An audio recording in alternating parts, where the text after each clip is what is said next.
Y la verdad que un grupo de trabajadores, un trabajador, apostamos a eso, y fue un trabajo arduo, porque muchas veces nosotros íbamos a hacer una asamblea y había un sector que decía, no hay que armar quilombo. Y los chicos que decían, los chicos y las chicas decían, no, queremos hacer paro ya, queremos un paro, queremos hacer un paro. Y a veces uno iba a hablar con los jóvenes, yo era más joven todavía, y me trataban como un burócrata sindical a mí,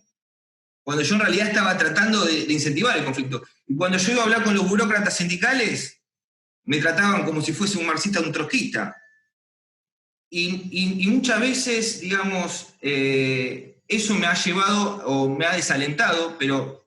mi fe en la racionalidad de los trabajadores y trabajadoras hizo que, digamos, absorber esa presión, y con el tiempo, digamos, esto resultó en estas mejoras que yo les vengo haciendo mención.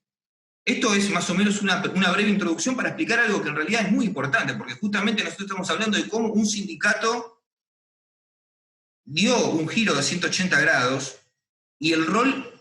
preponderante que cumplió la juventud. También muchas veces a la hora de acercarse a los trabajadores, porque los jóvenes necesitan un delegado joven para poder ir a plantear las problemáticas. Porque se sienten, si viene una persona mayor, quizás sienten que no lo van a entender, que es de otra época, que tiene otro léxico, o le tienen vergüenza, o le tienen miedo. Entonces eso también tiene que ver con la necesidad de incorporar cada vez más delegados jóvenes y darles lugar y espacios en las estructuras. No voy a caer en la redundancia de las nuevas tecnologías y todo lo que podemos aportar en relación a estas nuevas herramientas que tenemos a disposición, porque la verdad que es mucho, pero es algo que se repite todo el tiempo. Me parece que los jóvenes también tenemos que ir tratando de imponernos a través del trabajo para poder llegar a lugares donde podamos llegar a modificar más rápidamente o ponerle nuestra impronta a los procesos gremiales. Las nuevas problemáticas también que nosotros estamos atravesando y que implican a la juventud tienen que ver con las cosas que están vigentes hoy en día, que tienen que ver con el moving, con el acoso laboral. Generalmente los jóvenes son los que tienen, los jóvenes y las jóvenes son los que tienen que pagar derecho de piso. Y muchas veces nosotros lo que estamos viendo también es que se genera un choque de dos culturas. El gerente, que viene con el arcaico manejo al personal de los premios y los castigos, eso que es tomar a alguien de punto, hacerle moving, para que nadie se quiera parecer a esa persona, hablar mal de esa persona y excluirlo. Eso es un manejo del personal arcaico que hoy persiste. Y los jóvenes, frente a esas situaciones, con todo el conocimiento que vienen trayendo, se plantan muchas veces frente a esos excesos, y eso genera más acoso y más moving. Entonces, en líneas generales, yo creo que esta problemática que hoy también está tan vigente como es la del acoso laboral y el acoso sexual, es algo que particularmente afecta a los jóvenes y a las jóvenes, y que es una de las cuestiones que también están más vigentes hoy en día. Entonces, a la hora de pensar por qué tenía que existir un área de juventud en un sindicato que tiene una impronta joven, porque su composición dentro del consejo directivo es de personas jóvenes, de menores de 30 años, nuestra secretaria adjunta tiene 30 años, nuestro secretario general 40, y eso como es quizás algo distintivo a otro tipo de sindicatos. Nos dimos cuenta de que la juventud era un sujeto político con sus propias reivindicaciones y demandas específicas, que la juventud no era solamente una cuestión etaria, generacional, sino que dentro del mundo de la precarización laboral que hay en el Estado Nacional y en la ciudad de Buenos Aires, éramos los más precarizados. En ese sentido, nosotros nos organizamos como en grupos de trabajo, particularmente en la pandemia. Fue difícil por ahí encontrar cómo sostener la militancia, cómo sostener el diálogo. Para nosotros es muy importante la interacción con nuestros afiliados y poder representar realmente lo que está sucediendo en los sectores de trabajo. Y entonces decidimos eso, como organizarnos en distintos grupos, como teletrabajo, empezar a dar una discusión más política de las grandes fortunas, empezar a discutir la comunicación, ¿no? Dentro de este nuevo mundo de la virtualidad, poder nosotros recuperar lo que es prioritario para los jóvenes,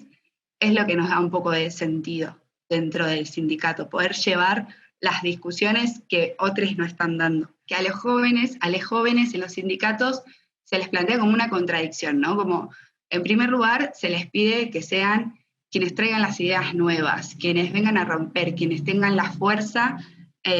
para traer nuevas discusiones. Y al mismo tiempo se les pide que hasta ahí, ¿no? Se les pone como límites, como, bueno, me asusto de si me estás queriendo disputar el espacio, como cuál es el lugar que se les da a los jóvenes, dentro de los espacios de poder y de tomas de decisiones. Y en relación a todo ese proceso que se viene dando del MTE, fueron naciendo un montón de aristas, tanto como no solamente los cartoneros en la ciudad de Buenos Aires, sino que los vendedores ambulantes, los compañeros y compañeras que trabajan en los textiles. Así, digo, me parece que en esa línea histórica que venimos luchando, peleando, organizando, garantizando derechos, nuestras juventudes también tienen un papel, digo, nuestras juventudes de los barrios, del territorio, tienen una particularidad. Coincido cuando los compañeros hacían mención de que no son un sujeto abstracto, sino que tienen voz propia y tienen realmente las ganas y la potencialidad de poder conquistar derechos, pero para mí, fundamentalmente, que vengo de un barrio de La Matanza, del conurbano bonaerense, y de haber vivido varias experiencias, me parece que lo que nosotros tenemos que pensar fundamentalmente es no solamente, como decía Juli, ganar los espacios de poder para las tomas de decisión, sino poder acompañar todos esos procesos particulares de cada pibe o cada piba que vive en cada barrio. Y en ese sentido, lo que empezamos a hacer y ver que más allá de la pandemia y que todos los pibes que nazcan de acá en adelante van a estar abajo de la línea de la pobreza, fue empezar a pensar y a generar dispositivos que sean una respuesta concreta de las cooperativas de trabajo, de la producción, de las unidades productivas, para que esos pibes y pibas puedan tener una contención y un acompañamiento y construir ese sujeto político de derecho, que eso se acompaña en el día a día poniéndolo al cuerpo como todos y todas hacemos en los territorios, pero entendiendo que estos procesos se acompañan, y desmenuzar algunos conceptos me parece como muy, muy importante. En la tarea que tenemos y la responsabilidad como militantes que elegimos estar militando es poder acompañar esos procesos y reivindicar esos derechos, pero con el territorio, nunca de una perspectiva individual, porque realmente nosotros somos portavoces de la demanda y de las necesidades de nuestros compañeros, y también acompañar para que los pibes y las pibas de los barrios populares puedan ser escuchados,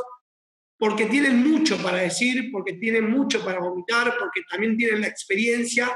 que la experiencia vale más, y me parece que ese sentido de donde nosotros tenemos que construir y poder garantizar derechos. De esa experiencia, de esa demanda, nosotros tenemos la responsabilidad, y esos compañeros y esas compañeras son los que hacen magia. Cuando viene el último de la fila y no tiene para cargar el tupper, mágicamente ellos no sé cómo hacen, pero hasta que el último no reciba la comida, lo tienen. Y eso es algo que hay que ponerlo, que hay que mostrarlo, que visibilizarlo, porque si no queda a veces como en todo muy lindo lo que hacemos, pero me parece que el sentido de visibilizar y acompañar y mostrar todo el trabajo de las organizaciones es fundamental. Y nosotros hicimos un relevamiento el año pasado de cómo eran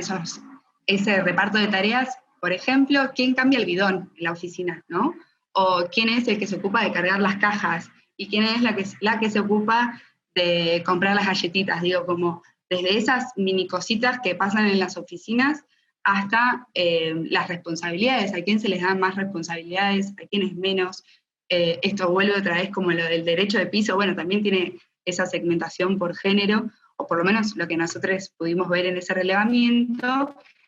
Y también lo que apareció mucho fueron denuncias de compañeras de maltratos,